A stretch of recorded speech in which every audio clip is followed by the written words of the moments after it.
Boom. What up? What up? How you guys doing tonight? Monday night, Moto night. First thing I see is Brian. Chiefs. Yeah, we just watched the game too. Hey, 26, right? It was 26-17. So I thought that was sweet.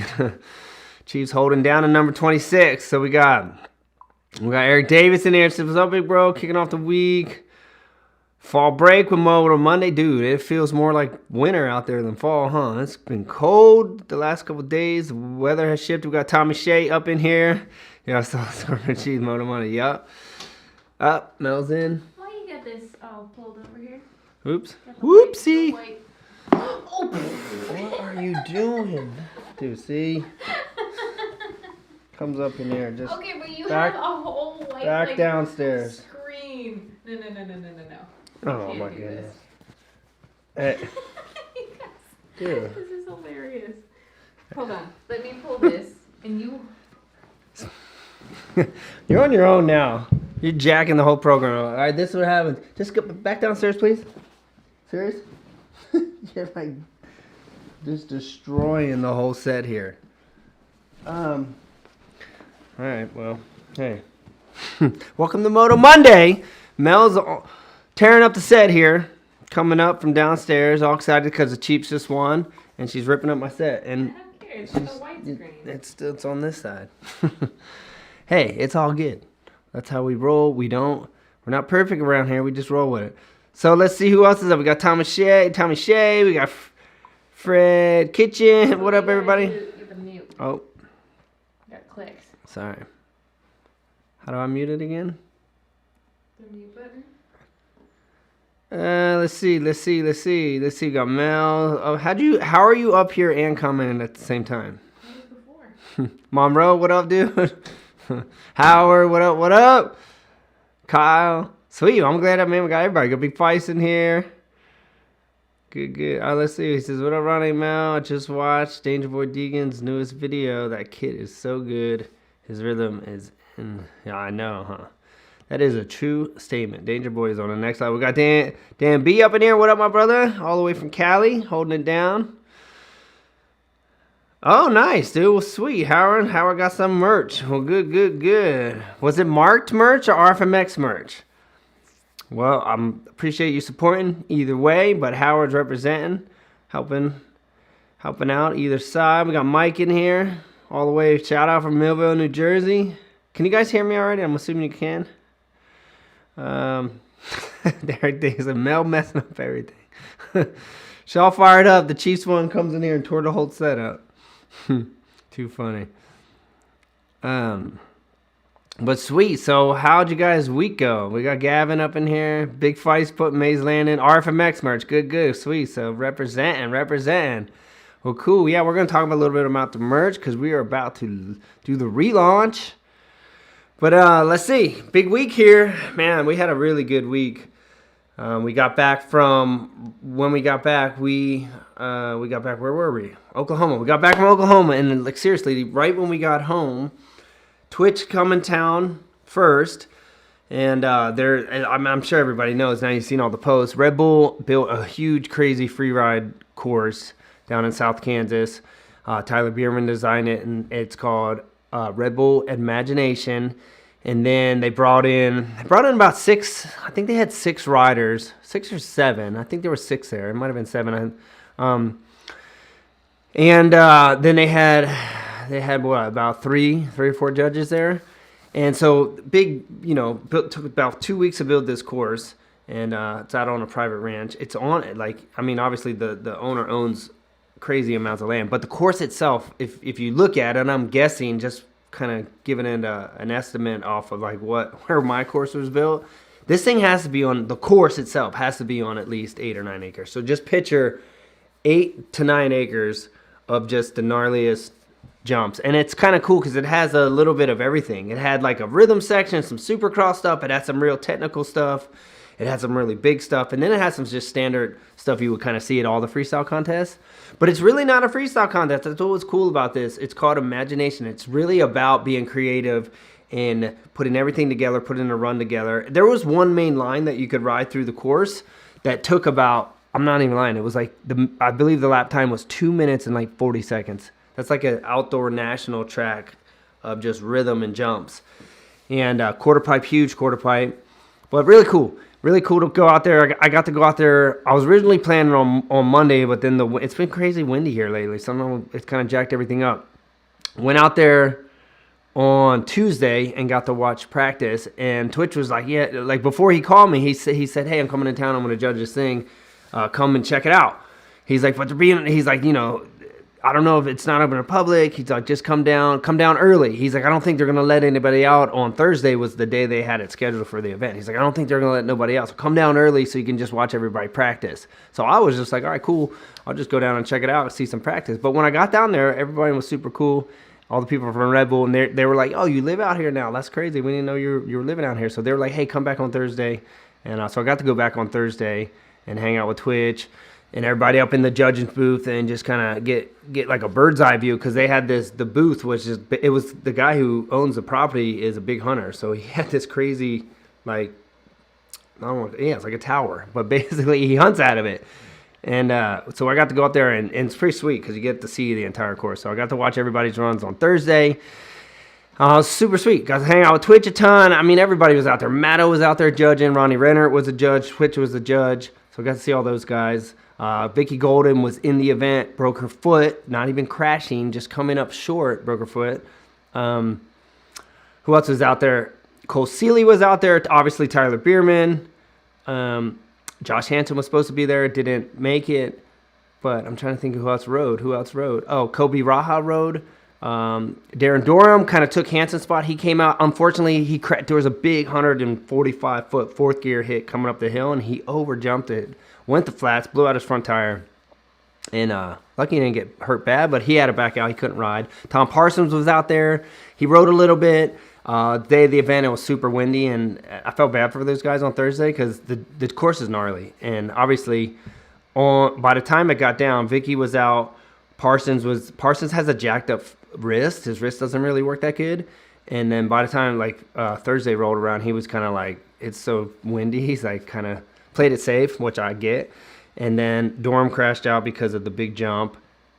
And I feel like there was one other person. Sipes was out there, Ryan Sipes, and he rode really well. Everyone rode good. Don't get me wrong. Everyone was out there doing well, but the course definitely beat up some of the riders. But that just goes to show you how gnarly of a course it is, because these guys are all ripped. They ride this stuff all the time. They're good at it. And on the day of the event, I believe there was only – I got to see – I seen Sipe. I think I saw 3 or 4 people ride the day of the event.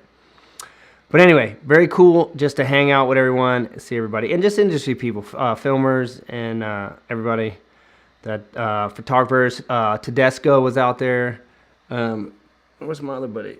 Was out there. Gosh, my memory's bad. But anyway, good times. And then right when we got back, or not even right when we got back, in the midst of all that, I went down there Tuesday. Deegan shows up on Wednesday, and Deegan came in town. So we all went out to dinner Wednesday night. It was cool.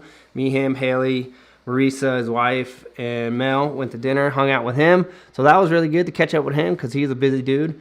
And I thought he was just going to stay at the Speedway because Hayley was racing Friday and Saturday at Kansas Speedway. And he was like, yo, dude, he's like, is it cool if I just stay in your place for the few days so we don't have to pack the motorhome and unpack the motorhome? I said, sure. So they ended up staying here with us the whole time, which was fun. It was cool.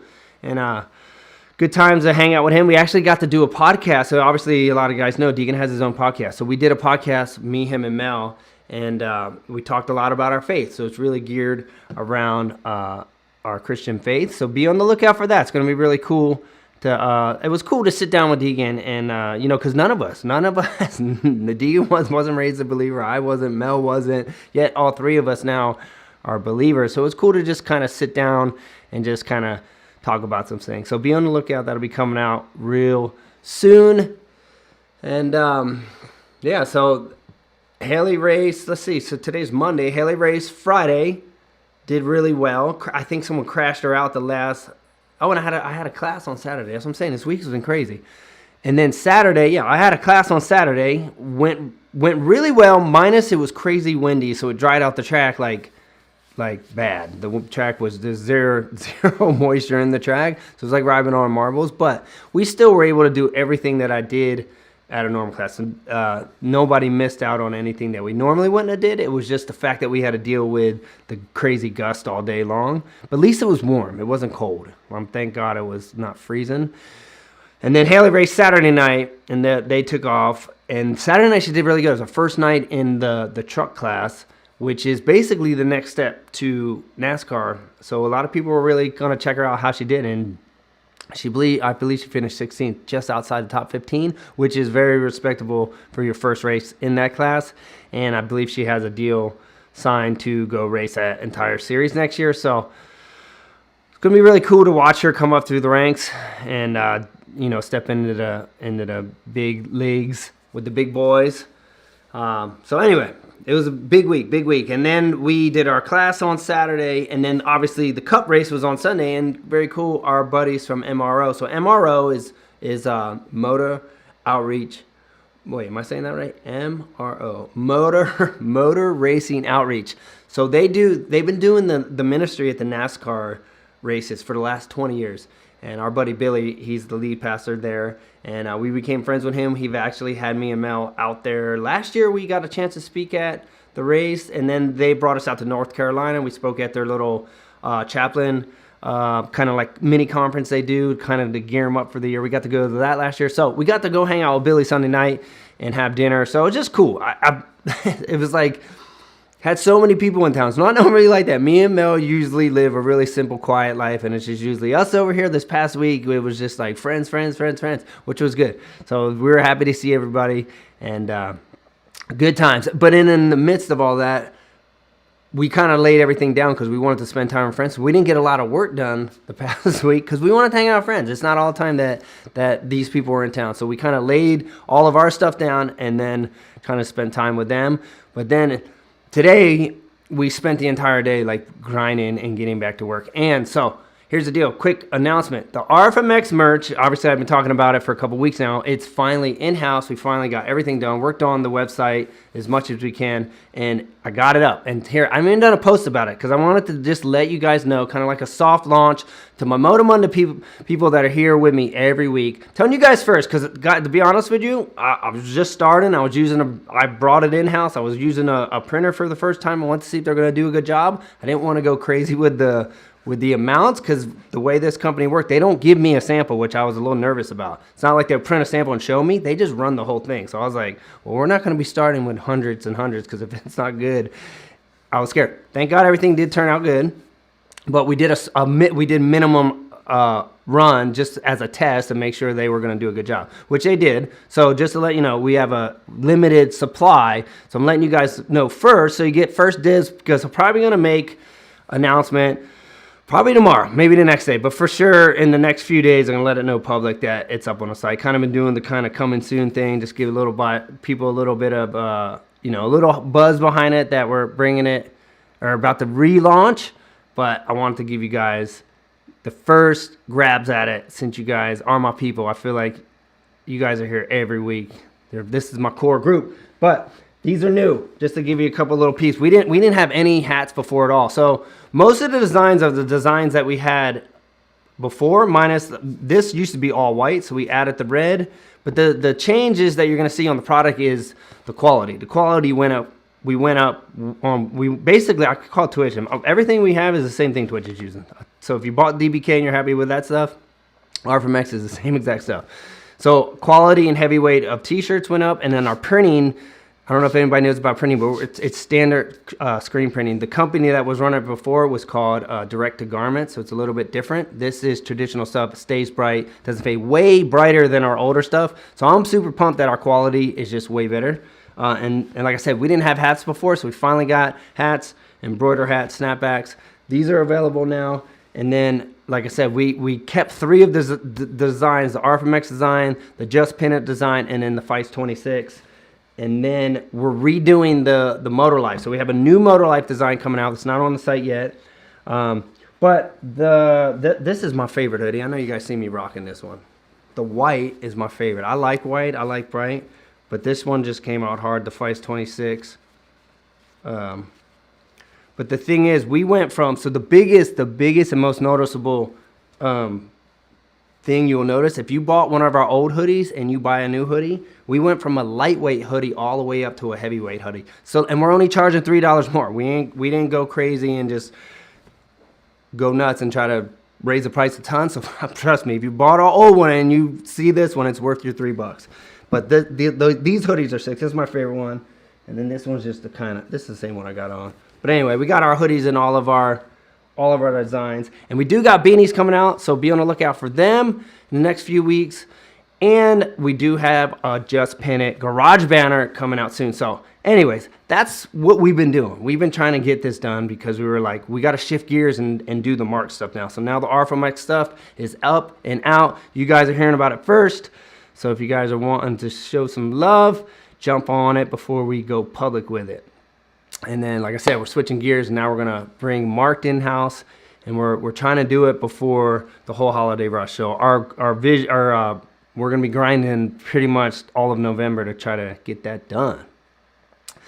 And also, we got one more class, November 14th. There's only 3 spots in it, but hopefully the weather's good. And here's the deal. I hope it's good, because this weekend I was like, man, if it was cold and windy like that would not have been fun. So hopefully we get good weather for the last class, and that's it. I'm not doing a December class. I'm calling it now. It's over. November is probably going to be the last one, 100% here in the Midwest, and then we're going to definitely try to be out in California January, February, March, and then we'll be back here for spring. So that is the craziness and the plans of everything that's been going down. So it's been a good week though. So let's get started. If you're new here to Moto Mondays, we do this every Monday night, 7 p.m. Central Time. We just hang out, man. This is the crew right here. We talk moto, we talk training, we talk bike setup, talk about freestyle, we talk about motocross, talk about faith. Any questions you have, I'm open to answering. The way we do it, just comment, throw your comment up in the comment board, throw some question marks so I can kind of find your question, and I try to get to everyone. Do this for about an hour. And one more announcement. So next week, check this out. Next week is 26. I'm almost 100% sure. I should have looked at my phone to be 110% sure before I sat down. But I believe next Monday is the 26th. This is what's crazy. I was counting. As long as I didn't count wrong. Excuse me. It's our 26th Moto Monday. And it's falling on the 26th. I was like, what? I couldn't have planned that out myself, but I thought that was cool. So here's the deal. Next Monday, I want to do something special. It's the 26th Moto Monday, falling on Monday, the 26th, October 26th. Let's do something cool. I'm going to do something cool. I don't know what yet, but I'm going to be brewing about it. I'm going to be talking about with Mel with it. And if you guys have any ideas, throw some comments here on the chat, maybe afterwards, whatever. I want to do something cool. I want to do something for you guys special, just to be a cool night of just being here for 26 weeks now. So I think that's pretty sweet. So I'm going to be thinking about something cool. Hopefully it's cool. But anyway, let's get started before I'm running out of time. Jibber jabbering over here like always, huh? All right. So I'm going to go back up to the top. Like I said, I try not to miss anybody, try to get everybody up in here. So I'm going to go to the top and see if I see any questions. All right, so here we go. I got Brian. He's talking about Hayley. How did Hayley's race go? I mentioned it a little bit real quick, but I believe she got crashed out on Friday on like the last lap, but I still think she finished top 6, or I think she still did good. I don't think she did bad. She just would have did better if she didn't get hit. And like I said, 15th or 16th on Saturday. But really good. She's crushing it, dude. I honestly think she's going to do well once she even gets up into the bigger class. Just more experience. Think about it as that confidence builds the next year through the truck series. She's going to be doing better and better. All right, so we got Dan B. Says, love the new Rfmx merch. Any plans for a gray hoodies and tees? So maybe we'll bring them in. But right now, I just went with black. I don't know about you, because I'm always around my dirt bikes, and I feel like I only wear my white one is my favorite, but I only can wear that one when I'm done with the day, because I'll get dirty. So I went with black because I feel like moto, it's a safe moto color, because we're dirt bike people. You're carrying the bike, picking the bike on and off the stand, loading it up. If you have the light colors on, it seems like I mess them up. So that's why I started with black. But I'm open to bringing in colors. The Feist 26 is the only tee that comes on in white, and I didn't want it to all be black, but definitely is on. I think the gray and the white does look sick, but we started with the black, so maybe we'll bring that on. I do like it though. You noticed before that's all we had was white, so I was like, let me switch gears and go black because that's all was on the website was white and gray. And I'll be honest with you, the reason why I had to pull the black is because I wasn't completely happy of how the print turned out. I got some stuff myself, and I'm like, wait a second, this don't look that bright. So then I decided to yank all the black stuff off of there, and that was one of the reasons we were like, I want to change. I want my stuff to look legit. I want you guys to buy something and be happy. So if you ever got something you're not happy, I apologize, and that's why we're making changes. We're making changes to make it better. You got to start somewhere, and we started where we started. And like I said, someone else was running it and fulfilling it. I'm running it. I'm fulfilling your order. I'm inspecting your order. I'm going to the screen printers, running the show, and nothing's getting sent out unless my approval. And right now, I think our stuff is top notch. So I'm pumped on it. All right. So let's see. All right, so let's get Fred up in here. He says, what are your thoughts about the Imagination course if it was around back in your competitive, let's say, if it was around, so, all right, so what do I think about it if it was around back in my day? I think that course is this, and I said that when I got there, it's the sickest course I've ever seen. I've never seen a course that big. Of all the years I've been around, no one has had that much spread of that much stuff all over. Even Fitzland. Fitzland's pretty big, but this has way more stuff, way more technical stuff, lots of big stuff, lots of standard stuff. It's just a big combination. I think it's the sickest place ever. And I would love to get out there and ride it, to be honest with you. But you need a bike set up for jumps. You don't want to go out there with the stock suspension. There's some big boy stuff out there. But I think it's sweet. I would love to have it in my backyard. It is next level. I just like all the variations. Like one part of it looks like a mini street course for BMX, but on a dirt bike size, but dirt. So when you like look at it, you look like you're like, man, that looks like a street park, but it's dirt and it's for dirt bikes. So it's pretty sweet. All right, so Red Bull contest. Am I allowed to tell you who won? I don't know if I'm allowed to tell you guys who won because they're doing episodes and I don't want to be the guy that told everyone who won. So you're gonna have to watch it. I ain't gonna let you guys know. Go check it out, dude. Go show some support. The event's sick, and I don't even know. I don't think no one posted about who won. And since no one posted about it, I'm not gonna say it because I don't want to get yelled at. I'm like, why'd you tell everybody? Oh, someone's saying Biermann had it first, so Nico's saying Biermann has first, so I'm not confirming it. Oh, Raha second. So hey, some people might have been slipping out stuff. So he's saying Biermann, Raha. Hey, could be true. Sealy third. All right, that sounds kind of true, guys. All right. So Fred's saying Sealy third. Sealy was cool, though. I liked hanging out with him because I haven't got a lot of time to kick it with him a ton, and he was actually really he was a good dude. He's really cool, so pretty sweet. I just like watching that guy ride. He's just, I feel like all the racers just have such sweet, smooth, technical style, so he was fun to watch out there. All right, so let's see. Is this question or my Danger will probably be in the big leagues about 3 years. So as far as I know, because me and Deegan talked about Danger Boy, 2 years he's going in the big boy class. So he's racing Loretta Lynn's one more year in the super mini class, and then the following year he's going to race in the 125 class, and then he's going to go straight from 125, and I think 125B, he's going to go straight into 250 Pro from that, unless things change. But that's the last conversation that I had with Deegan about how Danger Boy was going to go up. So that is how it's going down. So 2 years, man, that's not much time. But the dude's so fast, I think he'll be ready.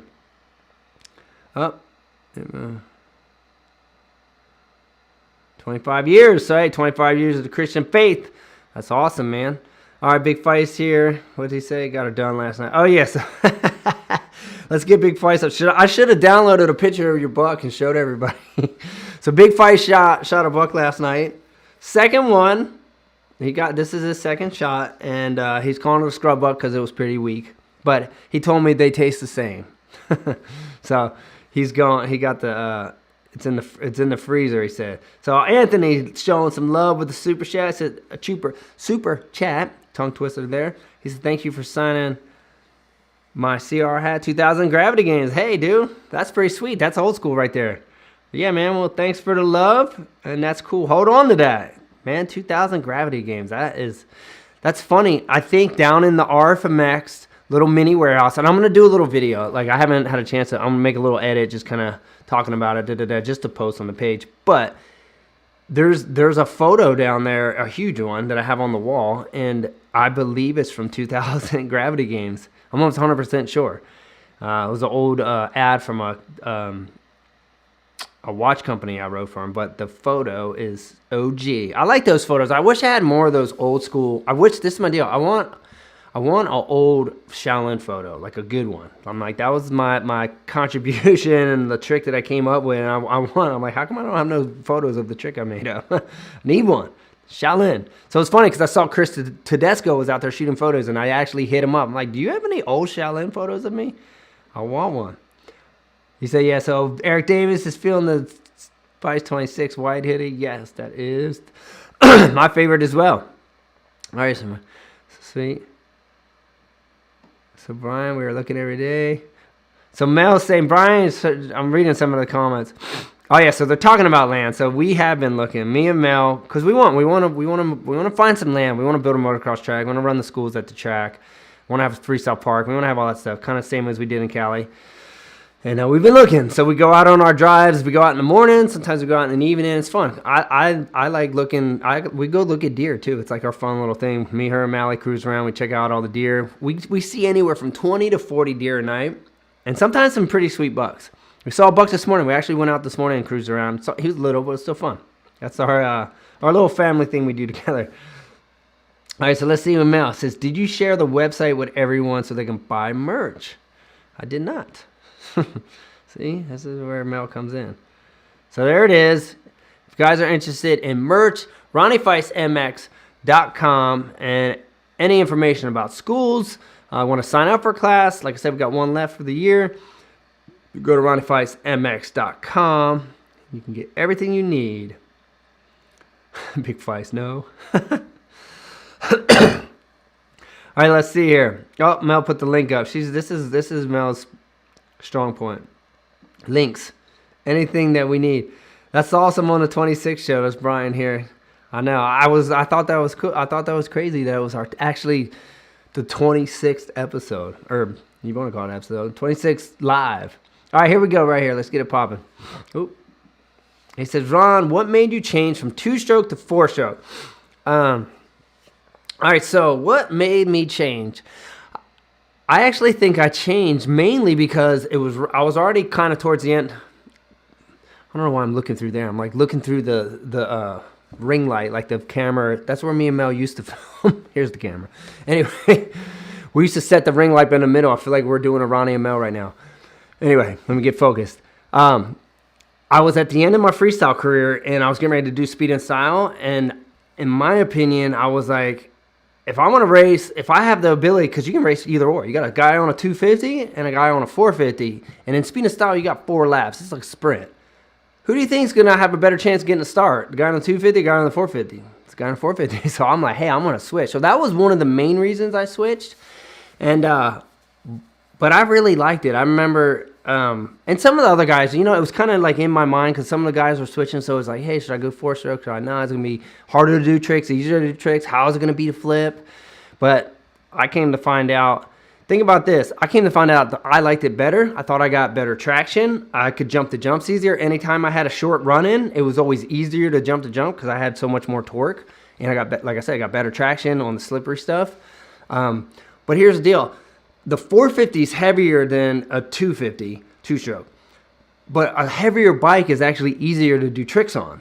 And the best way I can kind of maybe get some of you guys to relate to is that if you ever rode a light bicycle versus a heavy bicycle, if you ride a light bicycle and you just kind of jump through like a BMX rhythm section, the light bicycle has a tendency to float around. Even probably if you rode light mountain bikes versus heavier mountain bikes, the heavier bike is more stable. And it was the exact same thing on the 450. The 450, even though it was a heavier bike, it actually made it easier to do tricks because it was heavier. So when I would let go of it, the bike didn't want to float around as much. So I was like, whoa, this is better. And obviously it flipped easier because it had more torque. So you could actually come in, you didn't have to pull as hard. So you didn't have, the 2-stroke, you had to really give it a good yank. The 4-stroke, it had so much torque, you could pull less. So it worked out being better all the way around. But it was really the speed and style that kind of made the decision like, hey, I want to have a little bit of advantage. But then everyone else that decided to go speed and style all went to 452 because they realized, like, how am I going to get the start with these guys on 450? So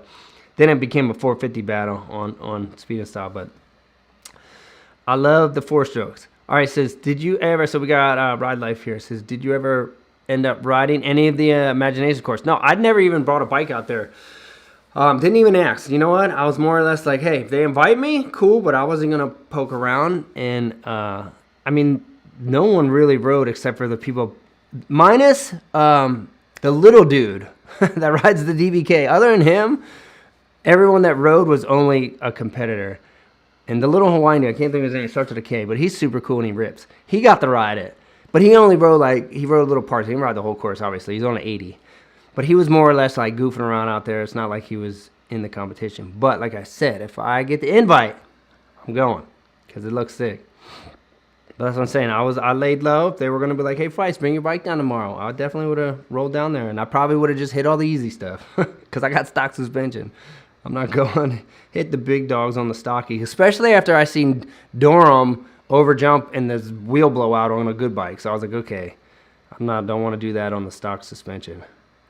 All right, so let's get Anthony. Sorry. Let's get Anthony up here. He said, I'm almost done restoring the 1997 CR250. Lots of people don't like the stiff first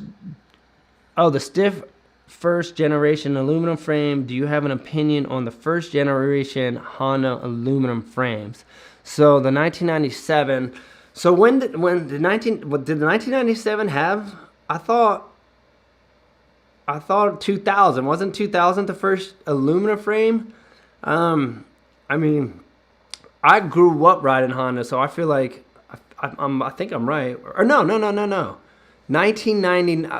Now I gotta back up. Was it 97? Because it switched in 2000. Now I'm catching up because I remember I had a 99 Honda at Gravity Games that year, and I had an aluminum frame on my bike, but it was that thicker one. And then I think in 2000 is kind of when they came out with a little bit.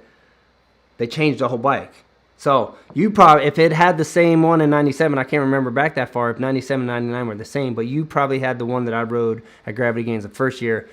2000, I had the other one.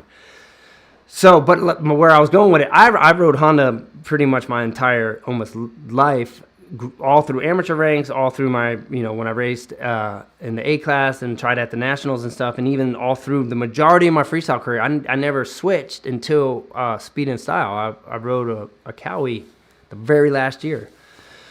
So I always felt at home on Honda. So even when, from those early frames, I think the bikes always got better. And I had honestly just heard from Trey Kennard was down in Oklahoma, and they just changed it again. And he said the new bike is way better than the old bike. So I know they made changes to the frame. So in my opinion, I think every time that they made a change, it was for the better. But I do remember riding a Honda. And I think I rode, it was when I switched to Cowie, it was James Carter's bike, and this had nothing to do with frame. It was just power-wise, and it didn't hit like I was expecting a Honda to hit, because the Hondas always hit pretty good. I remember I rode one there, I thought, man, this thing's kind of mellow, but I believe that was he was riding like a 2015 or something, so I don't know if that year was just like a year, if they weren't hitting like they normally do, but like I said, I rode Twitch's 2020, and his was hitting like a Honda hits. So anyways, I like Hondas. Oh, something just happened. Uh-oh.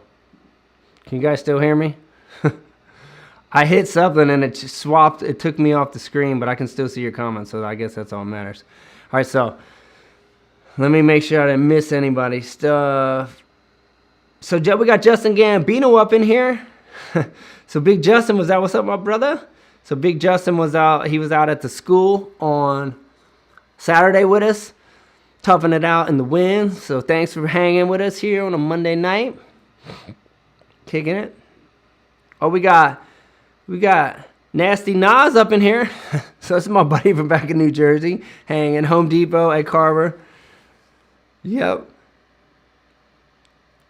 Look, he said he's talking about my dad right here. He says, shot in the backyard in the kitchen table. Yep. That's too funny. All right, so here we go right here. So let's get Tommy up in here. Hopefully your comments are still coming up on the screen because I lost the screen. So hopefully these are still popping up. I'm clicking on them. Hopefully you guys can still see them. We got Tommy Shea. He says and a foam pit for backflips. Yes, I recommend foam pits for backflips always. Definitely too risky in my opinion to try it without it. It's not worth it, especially if it's not what you do for a living. Like, it's different when it's like that's how you make a living and it's how you continue to grow in a sport, and then you kind of have to do it.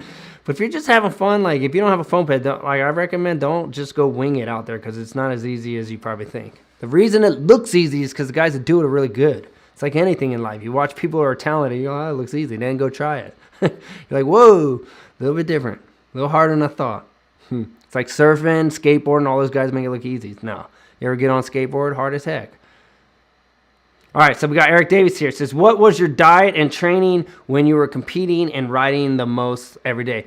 Most of the time during my competitive days was rice and chicken and broccoli. That was my, I lived on that. That was my program, mostly chicken breast, rice, and broccoli. And I ate a lot of fish. And then tons of protein shakes, tons of pre-workouts. I used to hit this, what was that one stuff called? It came in the little red bottle. What was that stuff called, dude? It seriously got me hyped. I can't remember the name of it. I gotta find out and get you to post. But it's probably had caffeine in it. It's probably why it had me all hyped up. But I used to use it all the time. It was sweet. No Explode. That's what it was called. Red. It's in a red thing. It's called No Explode. It's at GNC. Go hit some of that. You'll be swinging at the fences when you go in the gym. But yeah, I ate clean. Didn't drink nothing but water. Kept it good. But definitely not on the super strict diet like I was back then. So we got Big Bird here. He says, are you going to the Imagination course in Kansas? So sick out there. So am I going to it? I'll definitely go if they invite me back anytime. And here's the thing is, if it goes good that's what I'm saying. Go watch it. Like, go support it. Do whatever they got to do. Because if it does good, they're going to bring it back. And they said they want to expand on the course. So hopefully I get an invite. Like, I'm not when I say invite, I'm not invite as I'm going to compete in it. Invite that could just come jump whatever jumps I feel like it. You know what I mean? So I'd be happy with that, just to have a chance to go cruise around and hit some stuff. So it'd be sweet if they do bring it back here. That'd be cool, because here's the thing. If they bring it back to Kansas every year, that's awesome. All my friends come in town for, a week or so, 4 or 5 days. So that's perfect, because it's hard to get those guys to Kansas. Maybe if I get my own spot, maybe they'll come. But I'd be pumped if they have a reason to come every year, Some of the boys would be riding, some of them would be judging. So, sweet. So let's get Jay Miller up here. Says, what do you think about Biermann's Dream Track? I think it's the sickest thing ever. I think it's so sick and super creative. And the fact that he kind of like put it all together like that on a piece of paper, and they went out there and they spent 2 weeks building this place. It's pretty cool. And just to kind of like, I've been seeing tons and tons of posts. The best angles are the drones. The drones made it look so sweet. But just to watch out there was pretty fun to kind of just see. So, all right. Are you up on the... I hope you're up. All right, so we got Fred. I can't see. That's why I clicked on it twice. So hopefully your comment's up here. It says, thinking about Husky 450 Pros versus cons. Japanese bikes versus Oh, pros and cons here.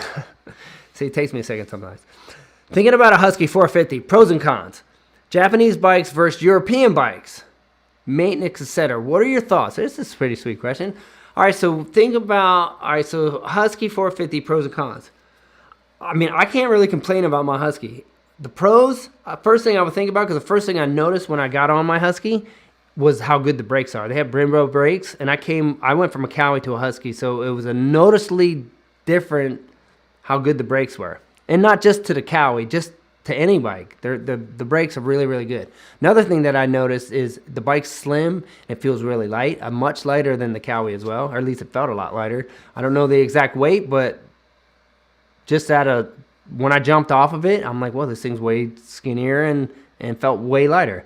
So that felt good, you know. For moto, when you want to just kind of whip your bike around and have a lighter bike, that was sweet. The only thing that I've ever had go wrong with my Husky was I've had the hydraulic little seal on my clutch go out on my 18 twice. But it's like a 5-minute fix. It's one little baby seal, super easy, no big deal. It's not expensive. So other than that, I've never had any problems. My bike's always been good. So I would recommend a Husky to anybody. I think they're great bikes. But Japanese versus European bikes, maintenance, etc. All right, so let me say this.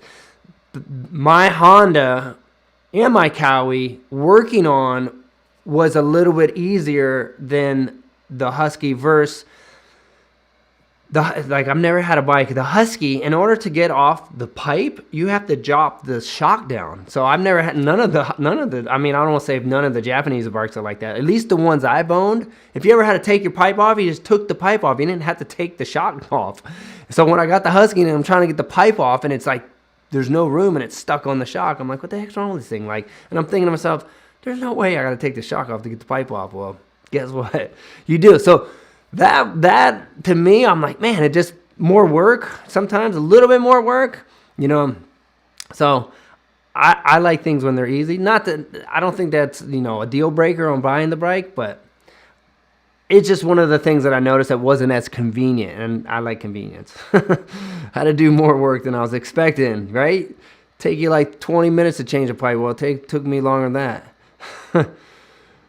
And I'm like calling my buddy from Husky, going like, and I'm like, dude, you really got to take the shock off to get there? He just started laughing. And I feel like there's something else that you had to do on a Husky that I realized. And 2 times I had to call my buddy from Husky, and he laughed at me both times because I'm like, there's no way. He's like, yep. I'm like, what? All right, so let's get Big Bang up here.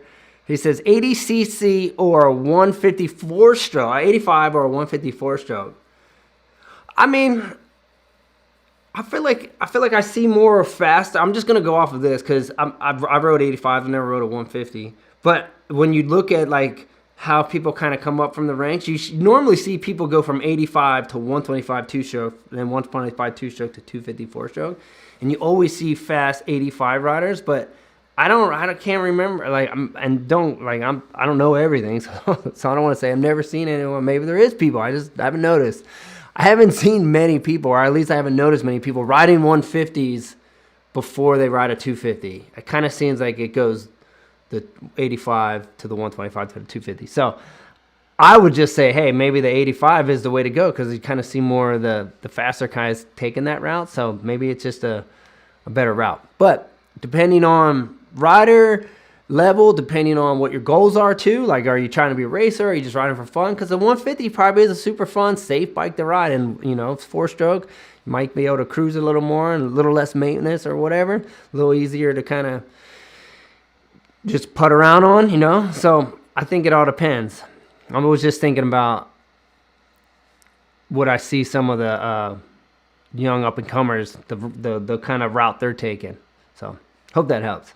But great question.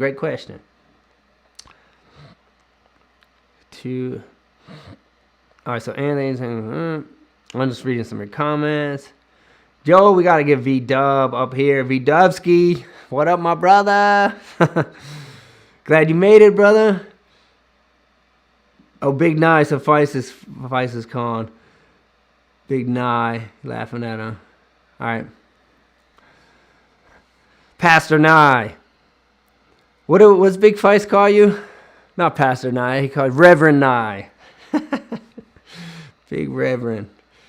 I'm looking for some. All right, so here we go. Here's Anthony. Here's a good one. I hope this is up. Like I said, I can't see. It says, did your father find the deer from 3 weeks ago? So funny thing is, he shot it, and obviously he went to look at it that night. And someone probably chimed in and told you the deal already, but I haven't got that far in the comments. So if I'm retelling the story that you guys already read, let me tell it. Big Feist went to go look for it, him and his cousin, and then they kind of jumped in it, ran back. So then they went in the house, decided to wait till morning. Then they went back out in the morning. They found it pretty fast, but it was already eaten by the coyotes. So Big Feist was bummed, and he didn't take the meat. He's like, because he can get sick, I guess, if coyotes eat it and, whatever. So he missed out. So yes, he got it and he found it, but it wasn't, he couldn't eat it. And he was upset about it. But he kind of came back strong yesterday with his big kill. So we got V Dubsky here with the super chat. He said, here's a little dono to help support the channel and my Feist family. Thanks, V Dubsky, always being kind and generous like always, week after week, man. We got much love for V Dubsky. I really want to get my thing back up on here because I want to make sure you guys can see everything. But thanks again, V Dubsky. We see you on Twitch. So we got Ride Live TV. Let's just pop this up real quick. He says, love to see you on Twitch hit that course. Just posted Imagination episode 3 on our website. Dorm was lucky, man. Yeah, he was lucky because, dude, that was a gnarly crash. Super, super, super gnarly. The biggest jump out there. And the thing is, he was following Tyler off of it. So Tyler's kind of going like this, and Dorham's still going up, and Tyler's kind of already setting up for landing. So it's never a good feeling when you're following someone and they're going down and you're still going up.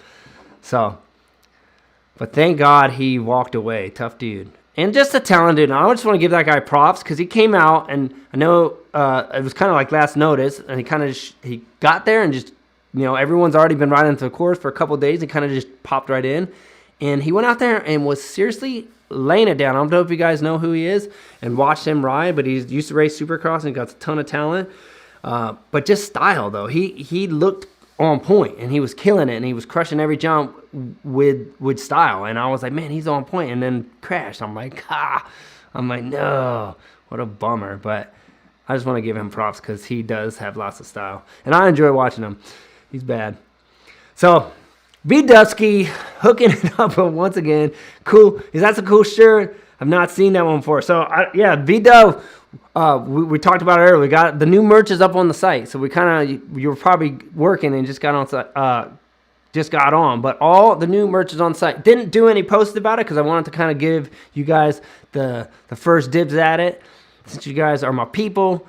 But yes, this is a new one. Well, newer. We just added the red. We had this before, but the new red. And like I said, all the stuff's on much better quality. As you can probably see, our black prints are much brighter now, so we're excited about that. So thanks again, B-Dub, for the love. Appreciate all you do. Oh, our girl KS is up in here. Is that on? I want to make sure this is on. Can I get? All right, so we got KS with the super chat. It said, how much wood would a woodchuck chuck if a woodchuck could chuck wood? I don't know, but it's our girl KS. She's here every week with us, all the way from Australia, hanging out with us. What time is it in Australia? That's another thing. Hey, guys, here's the thing. Hit the thumbs up. Like, let's get some thumbs up. Let us know where you're all from. And then if anyone's watching this, because obviously not everybody gets to do this live with us, so a lot of people watch it afterwards. And if you can't get your questions in here because you're not with us, but you're watching it after it's already posted, leave your comments down below because I do get a day or two later, I kind of sit down and try to go through and answer everybody's questions. So if you have a question and you're not here on the live, throw it in the comments, and I will try my best to get to your question as well. And a little love from KSO. And thanks for being here every week. That's our girl from down under. Cheers, mate. All right. So let's see here. It says, so we got Lauren here. It says, I'm loving the 2020 Honda CRF 450 Works Edition by Conroxon Edition. Do I have the bike for freestyle? Do I need to cut it and customize anything? So you're basically saying you have a 2020 Honda 450, and you want to. So do I need to cut it and customize anything? So for a freestyle bike, so you want to set up the bike for freestyle. I did a quick little video. It's called How to Set Up a Freestyle Bike. And I just kind of go through the basics. So if you haven't seen that video, go check that out. It's got just the basic kind of setup. But on a Honda 2020, I'm not 100% sure if you do cut out the grabs, if you got to modify the subframe, because I know on some of them you had to. So you might have to, and what I mean by modify the subframe is where you're actually going to grab. On some of the Hondas, you couldn't get a good enough pinch, so they would cut the subframe, they would just move that top bar closer to the seat, so then actually when you grabbed it, you could get a good, nice pinch on it. So I don't know, because I haven't seen a Honda 2020 without the seat and kind of looked at it to see what type of modifications that you might need to make to the subframe. But that'd be the only thing that I could think of other than the basic stuff like that I talk about in the video, shaving the seat down and, doing your grab holes, putting on a stabilizer, maybe getting a taller set of bars, maybe some wider and sharper foot pegs, and then super, super stiff suspension. But check out that video. It should be helpful. But other than that subframe, I think you would just set it up like any other freestyle bike. All right, so cruising through. What does Mel got going here? All right, so Mel's telling you the same thing I told you. She's one step ahead of me.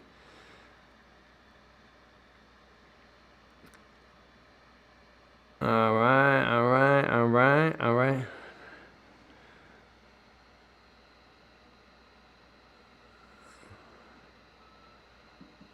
Hey, so let's get Lauren up here. So I will be purchasing some merchandise ASAP, brother.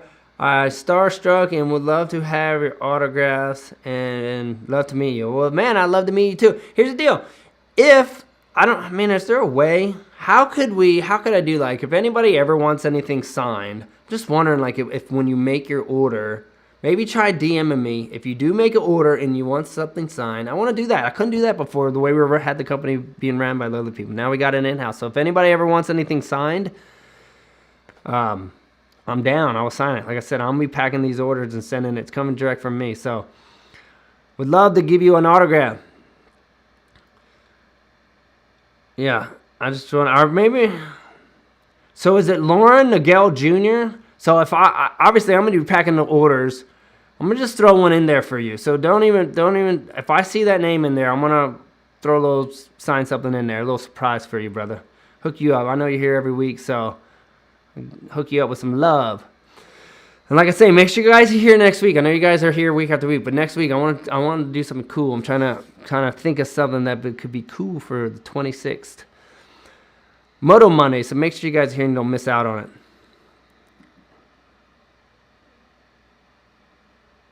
Oh, so someone named Carlos made the first new Rfmx order. So so is he here? Well, hey, shout out if you're here and you heard, or maybe someone just stumbled on the site and saw all of the new merch and jumped on it. But hey, shout out to Carlos, hooking it up. Thanks, brother. All right, so can't wait to see Biermann's Dream Track. Just reading some of your guys' comments. Pennsylvania in here. Yeah, man. We got the Brat Life from Pennsylvania. Kentucky. Yeah. See, I love it when you guys tell me where you're from, because it's kind of cool that we get to do this week after week. And we're from all over the place. We're from all over the country. Not only just the country, but all over the world. We got KS holding it down all the way over in Australia. And we got Jake here from Kentucky. That's cool. Kentucky Derby. Kentucky Fried Chicken. Let's see. We got Frankie here. Here we go. You see the question marks. He says, thoughts on riding coach teaching to